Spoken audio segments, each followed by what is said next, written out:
වාහනයක හදිසියේ break නැති වෙන්නේ ඇයි? අලුත් පරණ ඕනම වෙහිකල් එකක මේක වෙන්න පුළුවන්.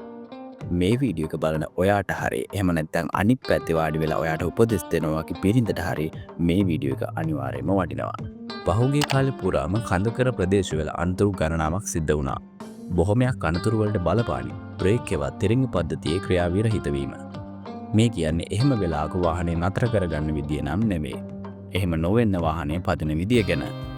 වාහනයක් එක දිගට ලොකු ගියර් එක කඳු පල්ලම් ධාවනය කරද්දී බ්‍රේක් නැතිවීම වෙන්න පුළුවන්. ඔයාගේ වාහනේ කෝටි කීයද කියන එක මෙතනදී අදාළ වෙන්නේ නැහැ.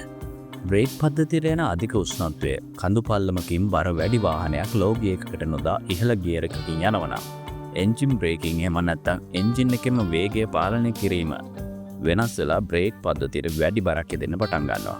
එතකොට බ්‍රේක් පැඩ්ස් ඩිස් තදින් උණු වෙනවා. ඒ යෙදෙන අධික තාපය නිසා බ්‍රේක් ඔයිල් බුබුලු වෙලා, ඒ කියන්නේ බ්‍රේක් ෆ්ලූයිඩ් වැපොරයිස් වෙලා බ්‍රේක් ප්‍රෙෂර් එක අඩු වෙනවා. සමහර වෙලාවට මේක අපිට දැනෙද්දී පරක්කු වැඩි. ඒ වගේම මේ රස්නේ නිසා බ්‍රේක් පැඩල් එක සොෆ්ට් වෙනවා. බ්‍රේකින් එෆර්ට් එක අඩු වෙන්න පටන් ගන්නවා. මේ දෙක තුනම එකට වුණාම ඉතින් සෝරිම තමයි. එන්ජින් බ්‍රේකින් භාවිතා නොකිරීම.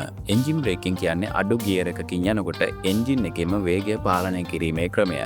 මේ විදියට එන්ජිම බර ගියර් වල පල්ලම් බහෙද්දී බ්‍රේක්ස් වලට එක සහනයක් වෙන නිසා මුලින් කියපු කාරණාව සිද්ධ වෙන්න තියෙන ඉඩකඩ ගොඩක් අඩුයි. Continuous breaking.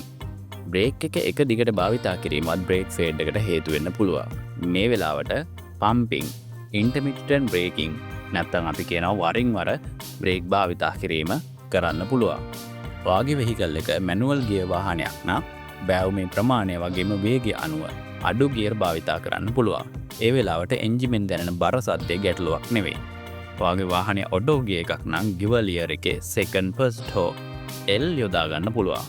ඔටෝ ගියර් වල ඒ වගේ ඔප්ෂන් දීලා තියෙන්නේ මේ වගේ අවස්ථාවලදී භාවිතා කරන්න. සරලවම කිව්වොත් ඔයා ඔටෝ පැත්තත් මැනුවල් පැත්තත් ඒක දිගට පල්ලමක එනවා නම් එන්ජින් වේට් එක භාවිතා කරලා බ්‍රේක් වලට යෙදෙන බර පීඩනය අඩු කරගන්න පුළුවන්. නැතිනම් ඔයාගේ වාහනේ බ්‍රේක් එක පාරට නැති වෙන්න ලොකු ඉඩකඩක් තියෙනවා. පල්ලමකදී එහෙම වුණොත් අපිට ඔයාව බලන්න වෙන්නේ ටීවී එකකින් තමයි.